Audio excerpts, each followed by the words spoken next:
Well, we'll see about that. We'll see if I can change your ways. This is Dr. Laura Schlesinger with the. I'm just kidding. This is Joel with the Taproot Therapy Collective podcast. Anyone remember Dr. Laura? What happened to her? My mom used to always have that playing in the car. Man, she was mean. The people that email me and say that I'm too mean, listen to that one. Or the people who tell me that I'm not mean enough, that I should be more fringe and more weird. Email or listen to that show. She's very mean. It's been a long time, and if you're still subscribed to this podcast, thank you for waiting for the next season. I don't know if this is a new season, but what I've started to do is want to do some little updates when I'm thinking about something, because I've learned that if I wait, I don't remember what I was thinking about. If you're 20, keep some notebooks, because by the time you're pushing 40, hot damn, you'll wish that you had written those ideas down when you had the time to do it. This is called The Story Science Forgot, why psychotherapy needs a narrative more than ever. So Joseph Campbell's the mythographer that I talk about a lot. He is sort of responsible for the Hollywood blockbuster, indirectly. When Star Wars changed Hollywood, George Lucas was a UCLA, I think, film student, and he read The Hero with a Thousand Faces, and that's Joseph Campbell's book. And then he said, yeah, there is this pattern to stories that our unconscious longs for, and we want to hear the story a certain way, and that's been repeated in mythology, and I'm going to try and apply that structure to a movie, and he did. And they've been doing that ever since. There's the Joseph Campbell reading room, and Star Wars sort of ended the weird third act problems of the 70s and the auteur movement, and resulted in something that looks like the Marvel blockbuster now, which is not really Joseph Campbell's fault. I don't know if he would have liked those. But that's who he was. He said that there was this monomyth. A lot of people are probably familiar with him. I've mentioned him before. I write about him a lot on the blog, but, he was not wrong. He identified these broad patterns in mythology that once you see, you can't really unsee, which is why he was effective. But he was also a little bit of a showman, which is why I think he ended up having the success that he did. Well, I mean that, and he also got pretty lucky with the time that he wrote it. And he wrote Hero with a Thousand Faces, this book about mythology, in the 50s, and it didn't sell. And then he kept teaching, and, most professors that write like a book about the thing that they do professionally, like, don't really expect to break the charts a lot of the time. And then all of a sudden his royalties jumped through the roof in the 60s, and he was like, what's going on, man? Like, why are you guys reading my books? And the hippies started telling him, because we're taking LSD, and it's showing us mythology and stories and shamanism, and your books, man, they're like academic and cool, and you're square, but you're hip. And he was surprised, so it sort of elevated him to this level. And I don't want to biography Campbell too much, but like one of the things that he would do that he did it a lot, especially when he was getting started. He had a lot of the same talks he would kind of repackage, which is fine. Stand-up comedian doesn't write a new set every day. But what he would do was like, he had this image of bare bones, and one of his, they were from a cave. They were millions of years old, and I think 2 million to be precise, or about that. I don't know the carbon date on the bare bones, sorry. But it was an extinct bear. It's a cave bear, one of the ones that, once people started moving around, they killed all the animals. Like, I used to be like, why are there lions and stuff in the Bible? Because there's not there's not lions in these countries where these people, well, there used to be, but then they're gone. Used to be seals in Texas and panthers in Florida and all kinds of things. But it was I think a cave bear, but an extinct bear, and it's in this old tomb, and it's buried sort of ritualistically, and it's, leg bone, I think, one of the bones, maybe an arm bone, I think it's a leg bone because the picture is pretty thick, is shoved back through the mouth of the bear. And he would say, to these college students, this shows that the circle of life was understood by the ancient man that hadn't even discovered writing, hadn't even stopped evolving, didn't even have a modern brain like we have. And they buried these objects ritualistically, which, they did. It was intentional. And they shoved the mouth of the bear open. It was eating of itself to give of itself, to show that nature destroys itself in order to give new life, and that we're in this process of cycles of creation. And ancient people absolutely did believe that. I mean, Campbell's anthropology and archaeological record there about a lot of things. I mean, we may not know exactly what they thought about the Venus of Willendorf, but we have a pretty good idea of the symbols, the forces that these symbols were pointing to. And the bare bones, he would use to illustrate this. But here's the thing: they're 2 million-year-old bones. Like the bone could have just fallen into the bear's mouth. They could have thrown it in the hole. It may not mean that, And he would talk in this way that was very deterministic, but it was also compelling. And he told a story, and it was a story that resonated so deeply with something in the human psyche that it became this, invisible architecture of an industry now. And made him one of the most popular speakers in the world at the time. He died pretty young.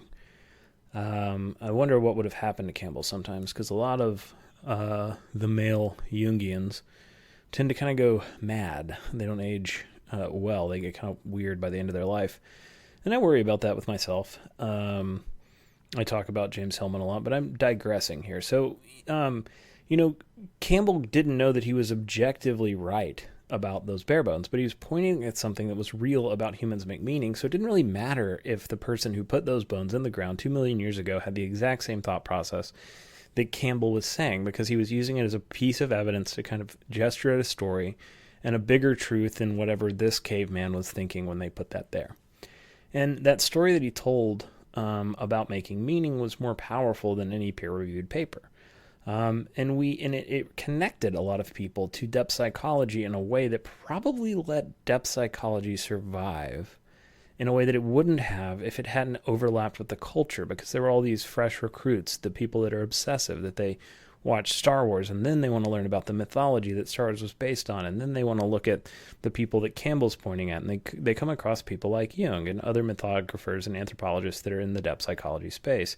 Campbell was not terribly honest, I think, about how much he took from Jung. He really could have written the same book and been a Jungian analyst, but that wasn't his bag. He mentions Jung a little bit, but he criticizes Freud. I've said on the Weird History of Psychotherapy series, he says that Freud was fishing while he was sitting on a whale, and that he read Freud every year, and then eventually he did quit reading Freud because he wasn't getting anything out of it anymore. But every time he read Jung, it changed. That's the most credit that I've ever found across all of his writing that he gave him. That Jung, he never read him the same. That no matter where he was with his discoveries, and no matter how many times he'd read it, he got something new out of Jung. But he didn't give a lot of credit to the hero's journey really kind of being this deconstruction of a depth psychology process, as much as some people would like. But, whatever. I don't want to litigate feuds from the 1960s. So when I first went into the field of psychotherapy, I had this kind of fantasy because I read a lot of Campbell and these things in high school. I wrote my college entry essay actually on him. And I was trying to find this place like Berkeley in the 70s, and I wanted to immerse myself in the grand conversation between psychology and mythology and anthropology and philosophy and trauma and integrated care.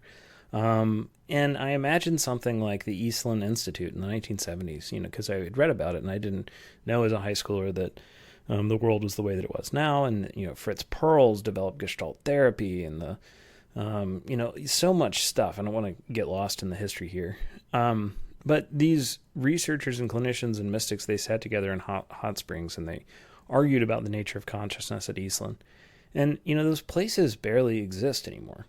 Institutes, which is one of the reasons why I founded Taproot Therapy Collective as an institute, that it probably would have been a lot wealthier if I had gone in a direction where I was not running a socialist collective. But when you do that, you get the best people because you don't make any money because you pay the money to them, and you're bundling the cost of services, and it lets you have the luxury of getting the brightest people in one place so that you can develop these new things. And when I first came out of school, before I founded Taproot, when I was, trying to find a place to work or find a professional identity, I found this competitive model that psychology had turned into that was built on H indexes and impact factors. If you're not familiar with those, that's how you give value to your work. The H index tells you how much somebody has cited your paper, and the impact factor says how many people actually read this research journal? Yeah, you got it published, but is this journal really worth a damn? And that people were chasing those numbers in a way that had kind of ripped the profession apart. And that's always been a part of psychology. I mean, a lot of people are like, well, I went to school in the 70s and we still had that. I mean, it was a big book in the library you flip through and it still told you, and that's true. These things are markedly different now. I read about that a little bit. I found these academic departments had been siloed into these narrow specializations. You weren't allowed to connect the dots anymore. People were like, that's fine, but you don't have a PhD in anthropology, so you can't talk about that. And I'm like, well, I mean, we're all kind of studying psychology, like, aren't we? All these departments defended their territory, these boundaries, and they didn't want other disciplines to merge. I mean, people like David Tacey, who I think is probably one of the better academics working in the time that he was working, he was a threat because he knew too much about too many things. And academia wants you to know a whole lot about one thing. But I think that is sort of a way, maybe sort of intentionally, maybe sort of unintentionally, of keeping the profession blind. Because everybody's touching one part of the elephant. They can't see the whole thing. And so, what we have instead now are these specialists who don't read outside of their subspecialty. Even in psychology, people will say, well, I can't say anything about marriage and family counseling because I wasn't trained in that. It's like, well, I mean, you don't want to say you're an expert, but like, something, and there's a defensiveness. And this is not just, like academic inconvenience. It's a catastrophe for the human sciences and for the actual treatment of trauma patients. I mean, I think this is one of the best cases for why something like Freud, that's not terribly useful and not terribly correct, stuck around. Psychoanalysis is still practiced in New York pretty widely. That may be one of the only places, but like, it's not because psychoanalysis was rigorously validated in these controlled trials. It's because, John Horgan says this, that I think he says, like, old paradigms die, but only when we have better paradigms to replace them. And science never provided a better story than psychoanalysis. And because science never provided a better story, the story that existed stuck around because a story can only be replaced by another story, not a number. And the biomedical model has failed to provide us a better story. The biomedical model of psychology. If you're studying cancer, my arguments against the way that we do evidence-based practice are not relevant to you. If you're studying quantum physics at CERN, like my friend who hopefully comes on the podcast this season, that is a hard science. What I'm describing is people trying to make psychology, which is a soft science, a hard science, pretending that it is. But then worse, pretending that it is only when it suits them. Only as a cudgel, not where it could be innovative and grow. And it's that double standard that, it takes 15 minutes for most people. That's a long appointment with the psychiatrist before you get put on medication. This person is, and I don't have a problem with medication. I think some people should be on it, and I think some people are over-medicated. I'm a middle ground. People get angry because they say I'm anti-science because I said something about medication, and other people get angry because they say you can heal yourself with crystals and you don't need antidepressants. I'm not in either camp. Feel free to continue to not like me. Don't email me, please. But, this doctor now looks at a checklist, and they ask about your appetite, and they ask about your energy levels, and then they treat symptoms like check engine lights on this dashboard, and they prescribe a pill. And then they send you out. And that is not the way that psychiatry used to be practiced. And psychiatrists also used to do therapy. The people that you're reading about, Irvin Yalom, that got a lot of people into therapy. He was a lot of people's gateway drug. He was a psychiatrist that actually did therapy. They don't anymore. I was watching the show Evil recently, and the psychiatrist is like sitting there and doing therapy and prescribing a medication. It's like, how often does that happen? And how often can this supposedly poor character afford, an hour, 2 hours of psychotherapy from a psychiatrist a week? How often could she, would she afford it if it was a social worker like myself doing the therapy? It's expensive. If you find a psychiatrist in Birmingham who's still doing therapy, they're probably doing Ericksonian hypnosis or something, and they're probably pushing 80 at this point. Those are the only ones that I know that are doing it. And, the result of that is that we started to move to these checklists and inventories and objective assessments that we pretended could do intuition and thinking and subjective science for us. And that hasn't worked out, because the more evidence-based, and I don't really think the way we practice psychology in America is evidence-based, but the way that what we call the basis of evidence, as we have moved closer to the way we have defined the basis of evidence to a more evidence-based psychology, our outcomes have gotten worse. So why, right? Like if it really is an evidence-based model, why, when you're doing it, is it not working as well as it worked before? You look at something like the STAR-D study. I'm not going to talk about the STAR-D study that much. You can Google it. You can look at one of my articles, many of my articles.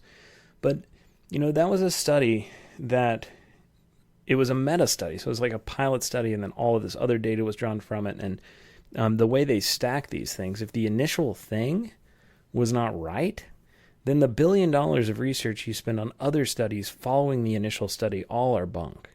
And it guided psychiatry in this country for 10 years. It was seen as the most comprehensive thing. And then it came out, because there were a couple critics, that it was complete bullshit.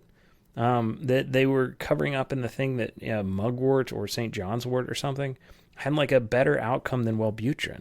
The idea that you could just do CBT and then send somebody to a psychiatrist, and that if they tried at least 7 medications, most people would get better. For nearly 2 decades, this massive taxpayer, you paid for it, funded study, they didn't pay for it, but you paid for it, study was held up as this irrefutable proof that the medication merry-go-round of trying these different things, then it cost $35 million. The initial study was cited thousands of times. If you want to say H indexes and impact factors matter, that's how much this was one of the most cited studies. If they didn't get better, if the patient didn't get better on the antidepressant, you switched it 6-7 times. And the study claimed that there was a cumulative remission rate of 67%. And it told us that 2/3 of people would be cured if they just complied with this protocol of CBT and medication. And this was a lie. This forensic reanalysis, it was Peugeot that did it. And then I think the guy who popularized a lot of his work was what's the Mad in America guy's name? If I wasn't trying to think about it, it would come to me. But he popularized a lot of that. And the original design called for the Hamilton rating scale of depression to be this primary outcome measure, the statistical measurement. And when that scale wasn't showing the numbers that they wanted, the investigators switched to the secondary unblinded self-report, this questionnaire, the QID-SSR, I think, and it painted kind of a nicer picture. Lots of problems with the study, so I'm not going to go through the whole thing, but a reanalysis at the end of the day exposed that there were hundreds of patients who dropped out due to side effects, and they were excluded from the failure count. So every time somebody said, this sucks, I'm not doing it, they were like, okay, you don't count as somebody who we failed to help. And that's one of my biggest problems with all of the CBT as a gold standard. If you look at those studies, everybody who says this sucks, so I'm not going to do it for 3 more months and leaves, those people count as, yeah, they didn't complete the treatment. Well, they didn't complete the treatment because it blew, right? Like, it's not a cancer trial where you get a little bit of the medication. The therapy failed to engage a patient, which is a failure of the therapy modality, of the therapist, not the patient. And because they act like this is medication that you failed to take, then you are not proof that the system doesn't work. So, the most damning statistic, that's 67%. After they played with the numbers, it plummeted to 35% of people get better when they do CBT, and then they try, the 6 or 7 drugs on this merry-go-round, because there's no way, and I'll give them this. I mean, there's no way for me to look at you and say, this is the antidepressant that's going to work for you, because I can't test. Nobody can test and say, okay, you've got this parasite, or you've got this germ, and so this is the drug that treats that thing. Because you can't do that. You just got to eat them and then see if they work, if you hate them or not. And then you got to try another one. And that statistic of sustained recovery. So later, 4,000 patients who entered this trial, or 4,000 and something, I don't know the whole number, but 4,000 something. They entered the trial, and this tiny fraction achieved remission, and they stay well. That was normally supposed to be, was reported as 70%, really 67, they rounded up. And then when accounting for dropouts and relapses over this 1-year follow-up period where they went back and they looked at it, only 108 patients achieved remission from depression. And they stayed well without relapsing into depression, not alcohol. They use the word relapse, but it doesn't mean that. And they had, so the recovery rate was actually 2.7%. Okay, if you're doing heart surgery, cancer treatment, and you have a failure rate of 97.3%, it would be national news, and it would not have affected a fraction of the people that this study and the effects that it had affected all the people doing psychiatry and therapy in America for more than 10 years. Why do I have to tell you about the STAR-D study? This should be the biggest news in the world, and it's not. It's old news now. The deep financial ties to the pharmaceutical industry, a bunch of people go through that, and they act like they rub their hands in the dark room, and they scheme, and they kind of did here, because the reason that they changed, I say that's not usually how it works. It's more of an incentive structure that multiple people doing group work and that no one's responsible because everybody's a little bit responsible, so nobody is, and that bureaucracy is kind of the enemy. And usually that is the case, but in this one, the change to the QIDS was because they realized that what they thought was a placebo, which was a St. John's wort, I believe, which is just like an herb, the folk remedy for depression, was outperforming Wellbutrin. I'm not making an argument for St. John's wort. I'm just saying that's what these numbers were doing. That's how meaningful the treatment that we give was working. And, I've got problems with Freud. I have problems. I like Jung more than Freud, but I don't think that everybody needs to be an analysis. I'm not making that argument. But, here's what the depth psychology's understood. That these things are systems, not checklists, that we don't anymore. Humans are not biological machines. We are meaning-making creatures who navigate the world through story. When you take our stories away, you do not make us more rational. You make us more lost.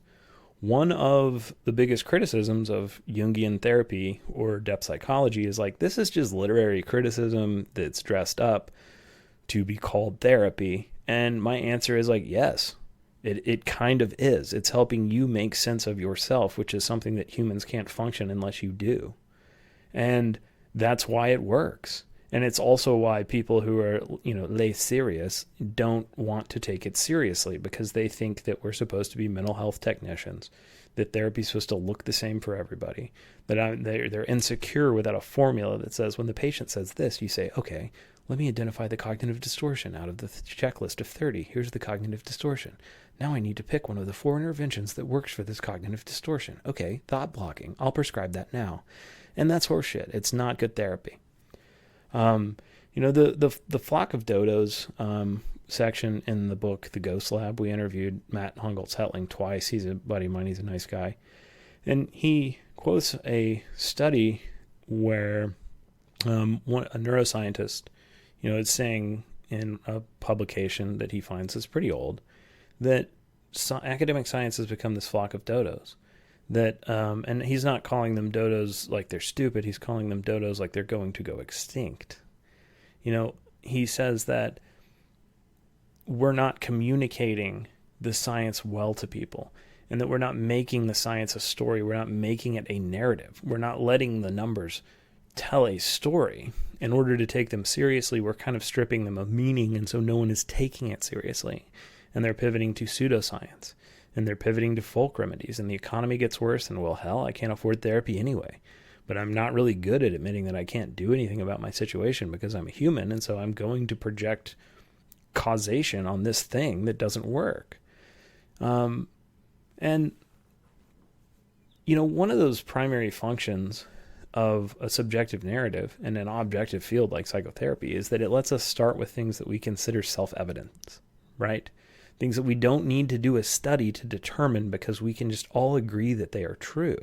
And these things these things that don't need evidence because they are grounds upon which evidence stands, right? Like, how does the Declaration of Independence start?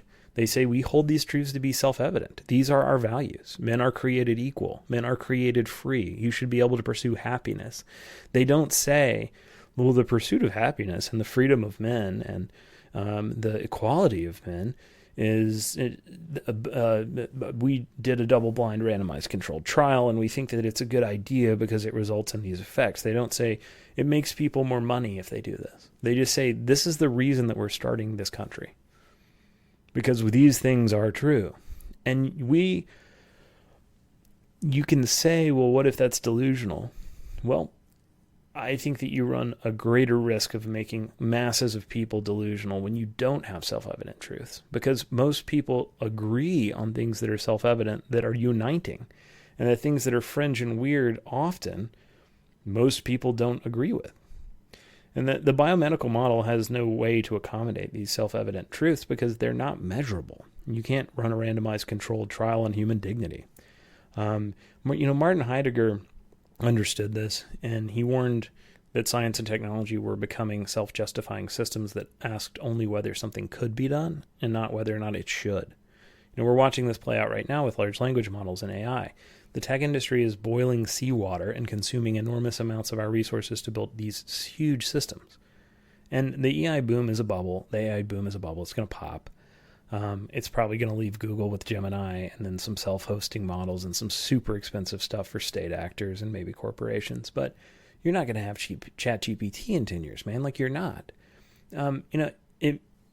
Should we do this? Should we be fundamentally restructuring our economy for one of the biggest bubbles, like running one of the biggest experiments that we can't bail these out? This won't be the bailout of GM because there's not enough money in government coffers to prop up the value of these companies that can never make back the trillions of dollars that have been poured into them. Can we just recognize that having a livable planet is probably a self-evidencing goal? Can we recognize that having a psychotherapy that will engage with a perennial philosophy might be more valuable than another meta-analysis demonstrating a small effect size from manualized interventions? This is what I mean by reintroducing narrative. I don't mean replacing evidence with myth. I don't mean replacing science with pseudoscience. I mean fixing science to recognize that our brains need stories because they are set up to think that way. And if we need a medicine, if we need an anodyne for our suffering, it's going to be found in somebody being able to make meaning. I mean recognizing that the facts do not speak for themselves. Data requires interpretation. Interpretation requires a framework, and frameworks are stories. The story that science forgot is the story of science itself. It is the story of how inquiry emerged from human communities trying to understand their world with the bare bones. We can recover a story. We can rebuild the connections that the academic silos have severed. And there's people doing it all over the country now. It's not going to be done by one person. It's not going to be done by a hero. It's going to be done by people giving a shit. If academic science has become a flock of dodos, clinical practice has become something arguably worse. And it's become a reenactment of the Stanley Milgram experiment, where the system plays the role of authority figure and the patient plays the victim. That's the one where he shocked people. Stanley Milgram was the 1961 study about the human capacity for evil, and that basically saying that Nazism could happen anywhere. But its deeper lesson was about the capacity for distance. When the subject had to physically touch the victim, compliance with the order to shock the person. I'll back up. The Milgram experiment you probably learned about in Psych 101, but it's where the guy is just wearing a white coat. He's not introduced as a doctor. He's just in a white coat, and he says, hey, shock the guy in the chair. And the voltages go up until these ones are marked with lethal dosages. It's not real electricity, but the guy in the chair is like, please don't shock me. And most people did it. But if you ask them to reach out and touch the person first, fewer of them did. And when the subject was asked to physically touch the person, 30% less people would shock the person that they had to touch rather than just look at. And that white coat retained its authority when it created this buffer between the human actions and their consequences. Modern psychotherapy has built this massive administrative white coat that separates the healer from the healed. And this is not a metaphor. It's a structural reality that is actively driving patients out of the profession and into the arms of pseudoscience. For a patient in crisis, the evidence-based system, it functions as, and again, I'm not talking about using science. I'm not talking about what I consider good evidence. I'm talking about what academic clinical psychology right now considers good evidence. There's a study on healthcare and administrative burdens, and it shows that the psychological cost of navigating and billing insurance denials and intake forms, it acts as this friction that hits the most vulnerable people the hardest because it drives up the cost of healthcare. And we ask trauma survivors to retell their stories, to 3 different intake coordinators before they even see a therapist if you're at a major hospital or a clinic for triage. And this process itself is re-traumatizing.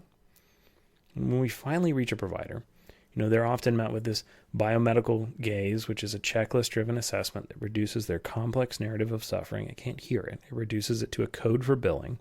And as the Australian Psychological Society pointed out, like the chemical imbalance theory and the medicalization of distress, it's failed to reduce stigma. And instead, it's left patients feeling defective and then unheard. And the result is a profound low-trust environment. Theodore Porter in his book Trust in Numbers argues that we rely on strict mechanical numbers when we do not trust people. We use the DSM and manualized protocols because insurers do not trust clinicians to judge, and clinicians do not trust themselves to deviate.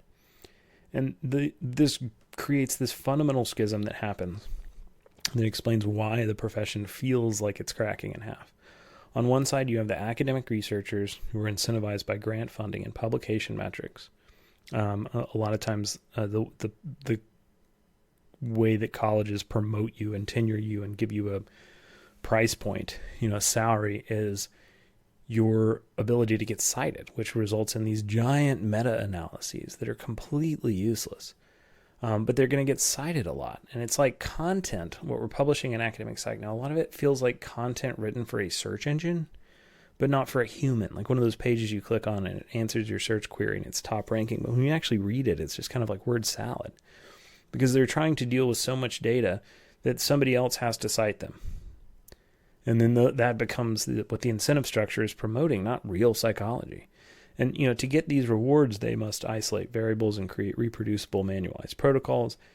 Just to do the study, they have to strip the story out, the thing that makes therapy work, to turn it into this formula that will prove what will work for everyone. And there are best practices that we could use science to determine. There are interventions. There are neurobiological changes that we could measure. We don't do that. We don't research not just what works, but what is interesting, which is not boring as sin. Even the people that write this stuff don't want to read it. Talk to one of them. And so, on the other side of that split, you've got these clinicians who are incentivized by patient outcomes, and they're in the room with the messiness of real life, and they see that the manualized protocols fail trauma patients. And so they improvise, and then they integrate, and they use their intuition. When this academic looks at the clinical, the academic, a lot of times, like when they see the clinician, they just see this cowboy who ignores data and is doing whatever. Why are you doing EMDR? EMDR is not evidence-based. It's because it worked for the person at the training or they saw it work. I haven't met anybody who's an EMDR zealot where EMDR didn't heal them. EMDR, I don't think is incredibly generalizable. I think it does miracles for 30% of people. I think it does nothing for another 70%. That doesn't mean it doesn't work. It's another tool that you have that you try, and if you don't get a response, you stop and then you move on to a new tool. It's not a black or white, like this works or it doesn't. And this is why research is no longer informing, therapy practice as much as it should be. That's why I wrote that article about the schism between academic and clinical psychology and why they're in two different worlds, which is not good for the profession. We've created these two different languages, and the researcher speaks in p-values and population averages, and the clinician speaks in case studies and individual breakthroughs. And in this low-trust environment, if you read my Theodore Porter article, Trust in Numbers, he's an interesting guy. Numbers are what you revert to when you have a low-trust environment. It creates this vacuum that wellness influencers are all too happy to fill. And We, mock the public for turning to these unverified supplements on TikTok and, snake venom or Joe Rogan or whatever. But like the diagnosticians who are telling people about quantum mysticism, making their soul vibrate to chakras and like all this stuff, they're telling a story, which is why people are listening to them. We have to ask these influencers, like, we have to ask us, like, what are these people providing that we're not? What are these influencers giving to people that feels good? And maybe that should be a part of the initial intake and triage of therapy instead of a false hope. It could be the thing that prepares them for an evidence-based practice that is actually effective. They're providing a narrative. They're providing connection. Maybe it's parasocial, but they're providing a connection to a person. And it feels like a high trust experience. Whereas modern therapy, for a lot of people in these studies that I'm quoting, it doesn't feel like they trust the system after they participate. And it doesn't feel like they'll ever go back because the system sucks. Recent analysis suggested that wellness fads thrive not because people are stupid, but because the influencers offer this feeling of personal validation that the medical system denies them. And even AI chatbots are now being described by users as more humane than doctors because the AI listens to the whole story without looking at a watch or a checklist. And when a patient is told by a doctor that their pain is, idiopathic or psychosomatic because it doesn't show up on, lab tests, and then an influencer tells them, I see you, I believe you, and here is a story about why this is happening. The patient will choose the influencer every time. And the trust gap drives them away from care that might actually help and towards solutions that feel good, but they don't do anything. And because that style of the girls with the crystals in their hair or whatever, doing yoga with perfect makeup on top of a mountain in Denver or something, because that style works, now we're seeing it everywhere. I always make a joke about how politicians around the beginning of the Trump administration on both sides started talking like avatar characters or influencers where if you've seen Avatar, the James Cameron one, they'll be like, I feel you, Jake Sully, I see you. There's these kind of I'm not criticizing the movie, they're fine, but they have that, kind of new age thing.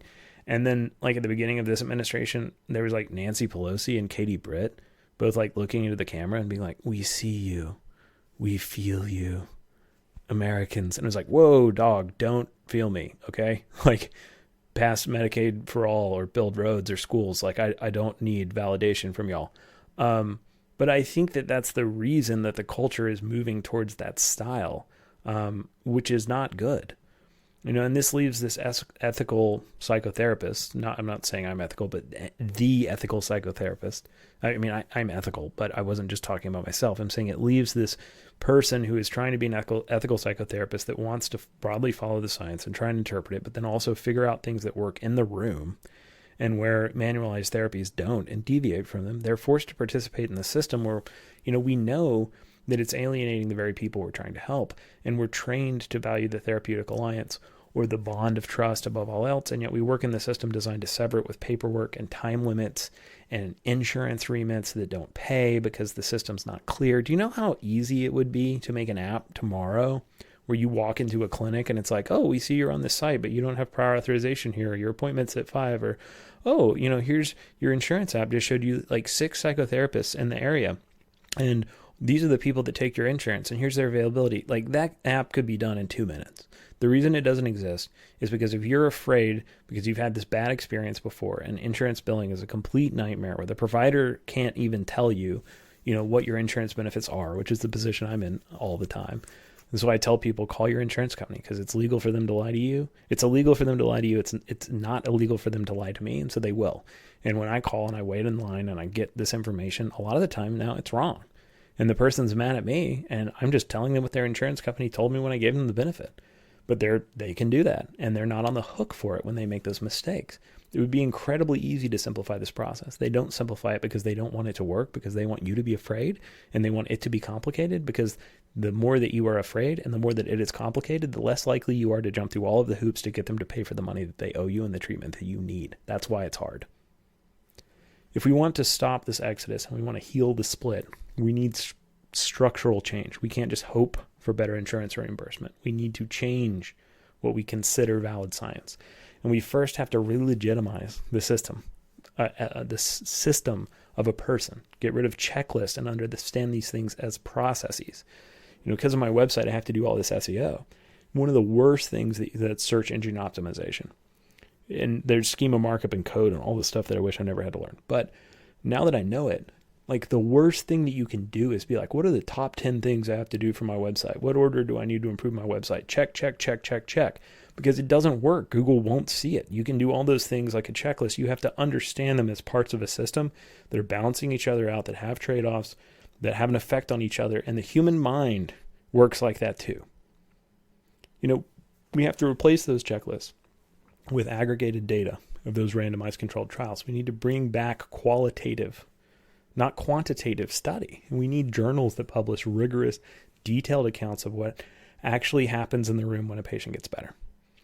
And look at the people that are effective and see what they're doing. Second, we need to build open source repositories for clinical observation. Like, currently the wisdom of the field is locked behind the profit paywalls or lost in the private notes of isolated therapists. And we need a Wikipedia of clinical practice where thousands of clinicians can document what they're seeing in real time. If 10,000 therapists report that somatic processing helps complex trauma, that is data that is set that rivals any randomized controlled trial, because it's somebody who did it yesterday, not a therapy that somebody invented 10 years ago, then they wrote a book on 5 years ago, then the book got popular, then it got on Oprah, and now because it's on Oprah and in the New York Times, and they're famous, now they're going to research it, and the study cost $13 million, and it took 3 years, and now you can do it, this watered-down version of this thing that person figured out a decade ago. Stop doing that. It doesn't work. The world is sick. We need it to be able to be, there's no reason to do it. It benefits nobody other than the bottom line of some people. Third, we need to teach philosophy and narrative in graduate schools. And while you're at it, go ahead and add like anthropology and some neuroscience to therapists. You're talking about polyvagal theory, and half the people don't know what these words mean because they don't know how the brain works, which I took classes in to learn because it's my job. We are training technicians when we should be training healers, and a therapist who knows how to read a spreadsheet, but they don't know how to understand a story is useless to human beings in crisis. If we do not offer therapy that is human and narrative and deeply relational, we will continue to lose our patients to those who do, even if what they are offering is a lie.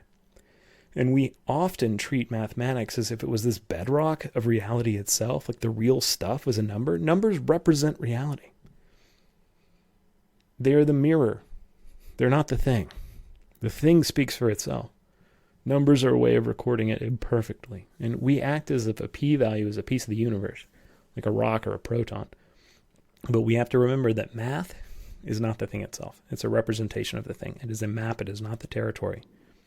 It's a mirror. It is not the face. Theodore Porter in Trust in Numbers. It's a great book. Read it. He reminds us that we reach for these mirrors when we do not trust our own eyes, but the mirror is useless without someone to look into it and interpret the reflection. Data by itself is pointless. It's a pile of bricks without an architect, and it requires interpretation to become meaning, and interpretation is fundamentally a narrative act. And when we try to make a purely objective study, we're still telling a story. We're still saying these numbers represent this phenomenon. The problem with the STAR-D study was not the data. The data was fine. It was the interpretation, because the numbers told a story that you're not allowed to tell anymore, which is that the system did not work. What was the evidence-based practice gold standard has failed. And so they changed the story. Then when you research something, you say these numbers mean this thing, and another research comes along, looks at the numbers and says, no, this story it represents that because look at them from this lens, look at them from this way. That conflict, a lot of people say the science changes when you point out these conflicts. Yes, it changes, but it needs to change based on improving lenses, not based on our subjective blind spots.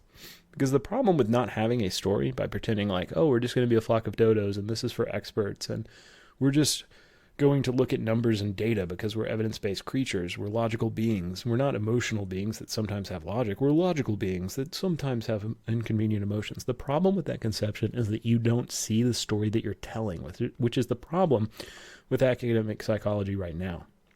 Some of those biggest breakthroughs in history, like, they didn't come from people who crunched numbers. They came from people who could see the story that the numbers were telling. And these stories are really damn interesting. And they're often stranger and more beautiful than the representation. I mean, like, you don't have to go to a mystic like Kukule, who invented the benzene ring, which made you be able to get diesel fuel out of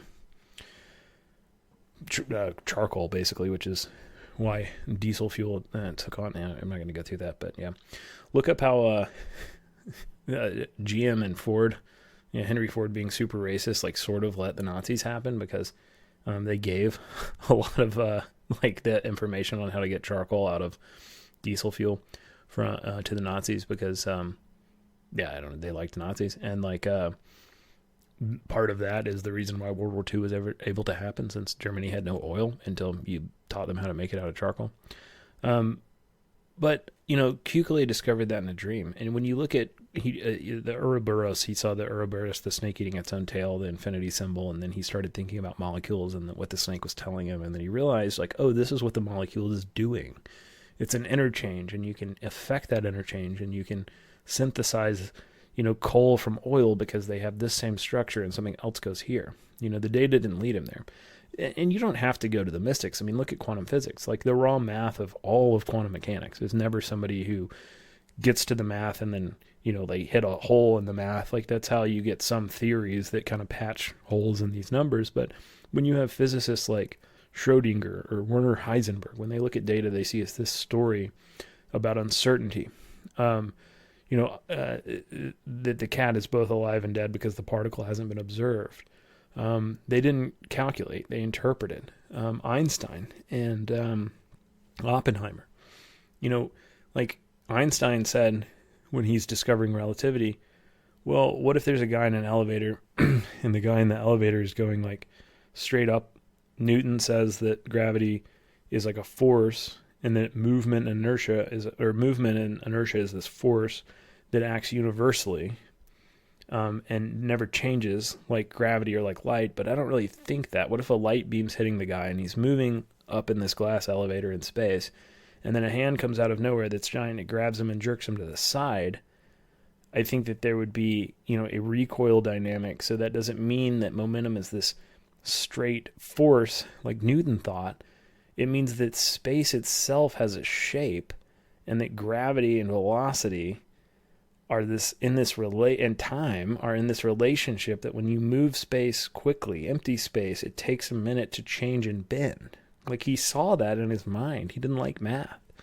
Oppenheimer, he took Einstein's theory. I'm not a quantum physicist, so if I'm getting some of this a little bit off, come at me.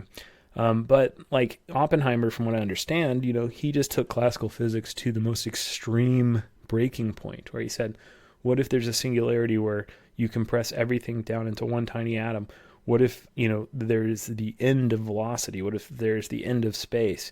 What if there's more gravity than could, enough gravity to suck up light? And then said, oh, it broke. You can't have these extremes, so there must be this dualism of probability where there's things that haven't happened yet, so we can't calculate them all the way because they haven't happened. They're going to happen, and they're in the process of being discovered what they will be. But they're not absolutes that we can calculate. That's how he got to the mysticism of quantum physics and brought it to America from Bohr. And even in psychology, the data of the talking cure, it was messy and it was anecdotal until Freud and Jung gave us the language of the unconscious and the archetype. We were objectively right. Were they right in every detail? No, not really, but they gave us a lens, a framework, a story to see something that once we saw, we couldn't unsee. And we need to get back to that. Numbers don't give you that.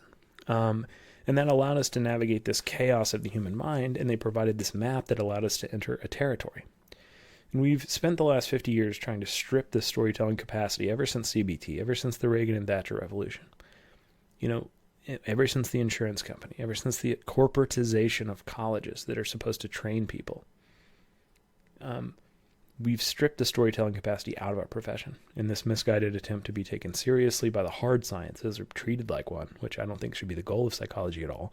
And in doing so, we've thrown away our most powerful tool. The brain is a story processing machine. Look up neuroscience like Michael Gazzaniga.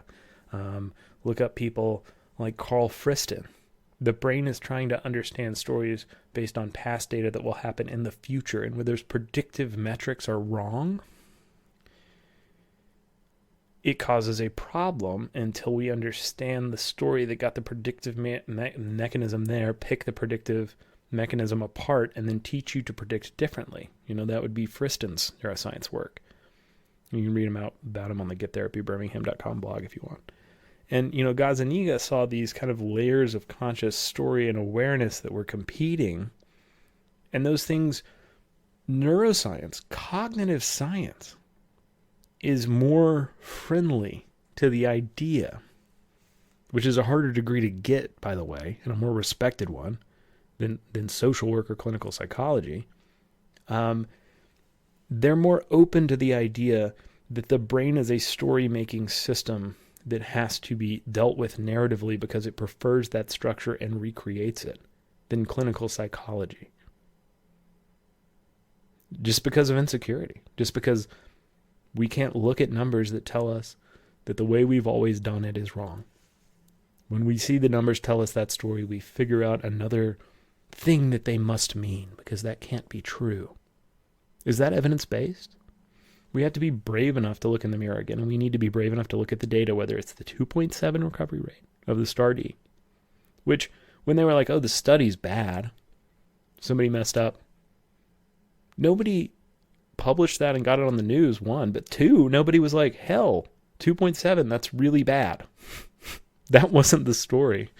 The story was that the study that didn't show that was done badly. Not the reality once we re-looked at the data of what it actually said. We didn't do anything with that. What's the story here? I mean, the path forward is not about choosing between science and narrative. It's about realizing that science is a narrative. It is the grandest and most complex and most rigorous story that we have ever tried to tell. And I don't want to attack it. I want to help it tell its story better.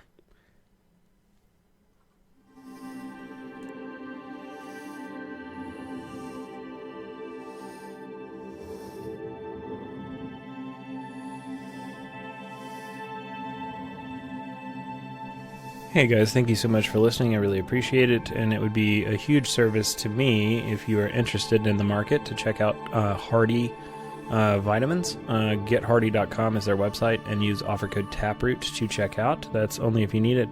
They do have some of the best randomized controlled trials in the business, showing that their vitamins are able to help with ADHD and autism. And we've also seen them help with dopamine disorders, but that's just coming from things that patients tell me. I didn't find Hardy through advertising or anything. I found it because I run a psychotherapy clinic, and a whole lot of people told me they'd tried everything and that's what worked.